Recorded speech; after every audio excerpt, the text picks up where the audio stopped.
एक अशी विचित्र परिस्थिती निर्माण होईल की शिवसेना विरुद्ध शिवसेना अशीच लढत होईल। शाहू महाराजांनी सुद्धा नकार दिलेला नाही आहे, पण होकार पण दिलेला नाही आहे। आणि शेतकऱ्यांचा नेता म्हणून त्यांची इमेज आहे ते त्या समाजाचे आहेत असा इमेज नाही, पण ते त्या समाजात असल्यामुळे त्या समाजाचा थोडासा कल तिकडे असणार आहे, कारण ते 2-2.5 लाख मत ही जैन समाजाची आहेत। हातकणंगले किंवा कोल्हापूर यामध्ये भाजप आग्रही जरी असला आणि मागत जरी असला तर मला वाटत नाही ते जागा त्यांना मिळतील। आता प्रश्न राहिला तो शाहू महाराज होकार देतात का, लढवणार का, त्यांची प्रकृती त्यांना साथ देणार का, कारण त्यांचं जवळ वय आता 78 वर्ष आहे आणि या ह्याच्यामध्ये ही धगधग त्यांना सोसणार का हा प्रश्न आहे। त्यामुळे मला वाटतं की शक्यता कमी दिसते शाहू महाराज उभे राहण्याची।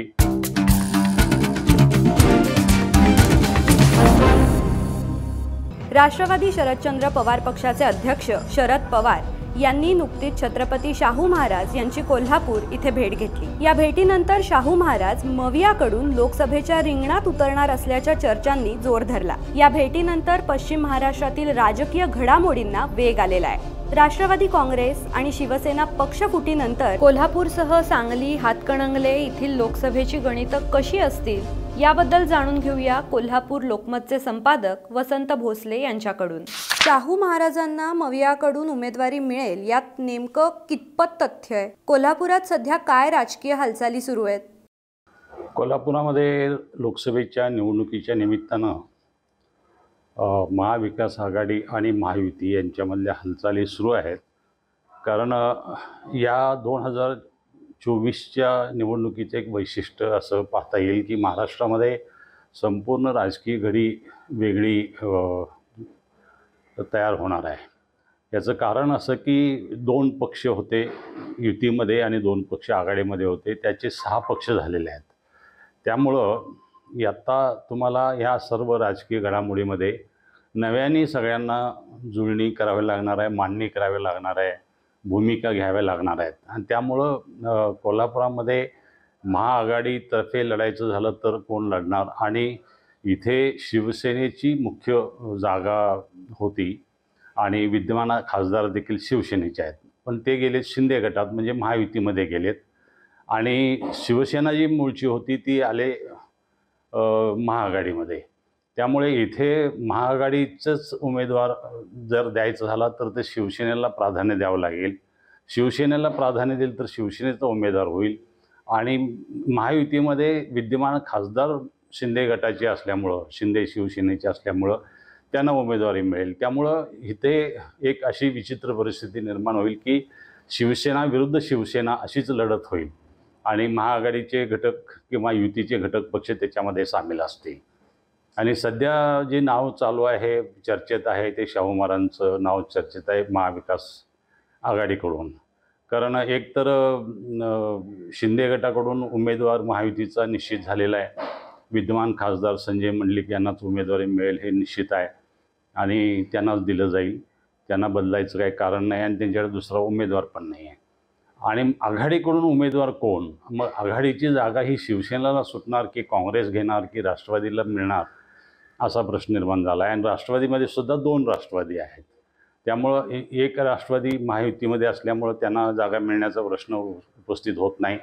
प्रश्न राहिला तो महाआघाडीमधनं कोण उभे राहणार, आणि शाहू महाराज जर शिवसेनेची उमेदवारी मिळाली तर शाहू महाराज ते शिवसेनेकडून लढवणार का, काय काँग्रेसचा आग्रह धरणार, हा सगळा प्रश्न आहे। आणि सध्या तरी त्यांच्यापर्यंत चर्चेला येऊन थांबलेलं आहे, कारण महाआघाडीकडे त्यांच्यावर उमेदवार नाही, शाहू महाराजांना ती उमेदवारी द्यावी असं त्यांचं एकूण चर्चा चालू आहे असं दिसतंय। शाहू महाराजांना उमेदवारी मिळाली तर संभाजीराजांचं नेमकं काय होणार?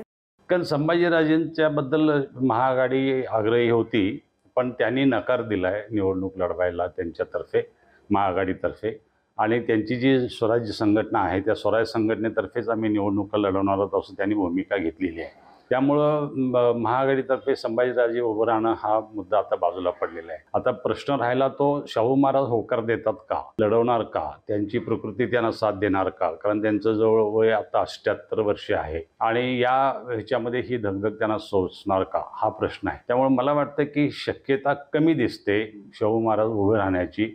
सर्वांची इच्छा आहे, परवा शरद पवार सुद्धा 2 दिवसाच्या दौऱ्यावर आले त्यावेळी त्यांची भेट घेतली आणि त्यांची ती चर्चा झालेली असणार आहे, आणि त्या संदर्भात शाहू महाराजांनी सुद्धा नकार दिलेला नाही आहे, पण होकार पण दिलेला नाही आहे. शाहू महाराज निवडणुकीला उभे राहिले तर महाडिक नेमकी काय भूमिका घेऊ शकतात? महाडिक यांची भूमिका ही महायुतीबरोबर राहणार आहे. शाहू महाराजांना जरी मिळाली तरीसुद्धा ते महायुतीबरोबर राहतील. कारण पूर्वीसुद्धा संभाजीराजे उभे राहिले होते 2009मध्ये राष्ट्रवादी काँग्रेसकडून आणि अपक्ष होते सदाशिवराव मंडलिक. त्यावेळेसुद्धा राजकारण घडलेलं आहे. त्यांना विरोध करणारे काही उघड होते, काही छुपे होते. आणि मला वाटत नाही की सध्याच्या परिस्थितीमध्ये धनंजय महाडिक हे राज्यसभेचे खासदार आहेत भाजपकडून. अमोल महाडिक भाजपमध्ये आहेत, त्यांच्या पत्नी भाजपमध्ये आहेत आणि ते सर्व भाजपला मदत करतील किंवा महायुतीला मदत करतील. हातकणंगले तर राजू शेट्टींना महाडिक मदत करतील का? राजू शेट्टींना मदत करायचा प्रश्न येत नाही, कारण तिथं युतीचा उमेदवार असणार आहे. तिथली निवडणूक स्पष्ट झालेली आहे. महाआघाडीने तिथे राजू शेट्टींनाच ती जागा सोडायची असा जवळपास निर्णय झालेला आहे आणि तिथे सुद्धा शिवसेनेचाच क्लेम आहे. कारण तो दावा आहे त्यांचा. कारण शिवसेनेचं तिथं विद्यमान आमदार आहे, हे खासदार आहेत आणि विद्यमान खासदार जे आहेत ते शिवसेनेकडून लढणार आहेत. शिंदे गटामध्ये ते गेलेले आहेत आणि महाआघाडीमधून सुद्धा दावा होतो तो शिवसेनेचाच होतो तिथे आणि शिवसेनाच तिथं असणार आहे. त्यामुळे तिथे पुन्हा शिवसेना विरुद्ध शिवसेना असं होणार. पण शिवसेनेने उद्धव ठाकरेंनी भूमिका घेतलेली आहे की आपण राजू शेट्टींना पाठिंबा देऊया म्हणून. जयंत पाटील समजा बीजेपीत गेले तर सांगली आणि हातकणंगले मतदारसंघ भाजपला सोपा जाईल का? नाही, एक तर जयंत पाटील भाजपमध्ये आत्ताच्या परिस्थितीमध्ये जातील असं वाटत नाही. कारण भाजपमध्ये त्यांना काही फारसं मोठं स्थान मिळेल असं वाटत नाही. कारण त्यांचा मुख्य मतभेदाचा भाग होता तो अजित पवारांच्या बरोबर होता आणि त्यांनी शरद पवारांच्या राहण्याचा निर्णय घेतला. अजित पवारांचं नेतृत्व त्यांनी नाकारलं आणि पुन्हा भाजपमध्ये गेलं तर महायुतीमध्ये अजित पवारांच्या बरोबर जावं लागेल आणि समजा गेले तर त्याचा काय फारसा परिणाम होणार नाही. कारण फक्त सांगली मतदारसंघ किंवा हातकणंगले मतदारसंघामध्ये थोडासा त्यांचा प्रभाव जाणवेल, पण तशी काही परिस्थिती निर्माण होईल असं अजिबात वाटत नाही आता. जैन, लिंगायत, धनगर समाजाचा कोणाला पाठिंबा असू शकतो, म्हणजे खास करून सांगली आणि हातकणंगले मतदारसंघात? जैन समाजाचा पाठिंबा हा डिवायडेड असेल. एक तरी हातकणंगलेमध्ये राजू शेट्टी हे जैन समाजाचे असल्यामुळं थोडासा त्यांचा कल तिकडे असणार आहे. पण राजू शेट्टींची ही निवडणूक कधीही जातीच्या आधारे ती काही निवडणूक त्यांची झालेली नाही आहे. त्यांनी आतापर्यंत 3 वेळा लोकसभेच्या निवडणुका लढवल्या, त्यातल्या 2 जिंकल्या, 1 हरले आणि तिथे जैन विरुद्ध मराठा असं काही संघर्ष होताना दिसत नाही. कारण त्यांना जो पाठिंबा मिळतो, जो शेतकऱ्यांचा पाठिंबा म्हणून मिळतो, शेतकऱ्यांच्या प्रश्नावर मिळतो आणि शेतकऱ्यांचा नेता म्हणून त्यांची इमेज आहे, ते त्या समाजाचे आहेत असा इमेज नाही. पण ते त्या समाजात असल्यामुळं त्या समाजाचा थोडासा कल तिकडे असणार आहे. कारण ते 2-2.5 लाख मतदार ही जैन समाजाची आहेत आणि ते मुख्यतः हातकणंगले, शिरोळ या परिसरामध्ये जास्त आहेत आणि थोडासा भाग पलीकडे मिरज मतदारसंघातली काही गावं आहेत, तिथे थोडासा जैन समाजाचा प्रभाव आहे. 32, 12 आणि 4 म्हणजेच 32 बीजेपी, 12 शिवसेना आणि 4 राष्ट्रवादी अजित पवार गट हा जो महायुतीचा फॉर्म्युला पक्का समजला जातोय, तर अशावेळी कोल्हापूर आणि हातकणंगले या शिवसेनेच्या जागा भाजप लढवेल का? भाजपला ह्या जागा मिळणार नाहीत. कारण एकतरी काँग्रेस हे आपले कोल्हापूर आणि हातकणंगले हे मतदारसंघ जे आहेत, ह्या दोन्ही मतदारसंघामध्ये शिंदे शिवसेना गटाची विद्यमान खासदार आहेत आणि ते विद्यमान खासदार तिथं असल्यामुळे त्यांनाच उमेदवारी ती दिली जाईल असं दिसतंय आणि त्यांना बदलण्याचं कारण नाही आहे. आणि जे 13 खासदार शिंदेंच्या बरोबर आले, एकनाथ शिंदेंच्या बरोबर आले शिवसेनेमध्ये, त्यांना विद्यमान खासदार म्हणून त्यांना उमेदवारी द्यावी लागेल. त्यामुळे भाजपने जरी आग्रह धरला तरीसुद्धा यातली कुठली जागा सुटेल असं वाटत नाही. आणि पलीकडे सांगली, त्यानंतर सोलापूर, पलीकडे माढा या 3 जागा भाजपकडे आहेत. भाजपने तिथं लढवलेल्या आहेत आणि भाजपचे विद्यमान खासदार तिथे आहेत. त्यामुळे पश्चिम महाराष्ट्रातला जो समतोल बघितला, पुण्याची जागा परत भाजपकडे आहे. त्यामुळे मला वाटत नाही की भाजपला ह्या 2 जागा पुन्हा मिळतील. कारण हा शिंदे गटालाच जागा मिळतील. कारण शिंदे गटाला परत पश्चिम महाराष्ट्रामध्ये दुसऱ्या जागा नाहीत. मग मावळची एकच जागा आहे, ती शिंदे गटाकडे जाऊ शकते. आणि बाकीच्या सरळ शिरूर आहे किंवा पुणे आहे, त्यानंतर बारामती आहे, या जागा त्यांच्याकडे नाही आहेत. शिंदे गटाला 2-3 जागा आहेत पश्चिम महाराष्ट्रातल्या 10 पैकी, त्या 3मधल्या ह्या 3ही त्यांनाच मिळतील आणि उर्वरित जागा ज्या आहेत त्या भाजपकडे आहेत. काही 2-3 मतदारसंघामध्ये राष्ट्रवादी अजितदादा गटाला मिळतील.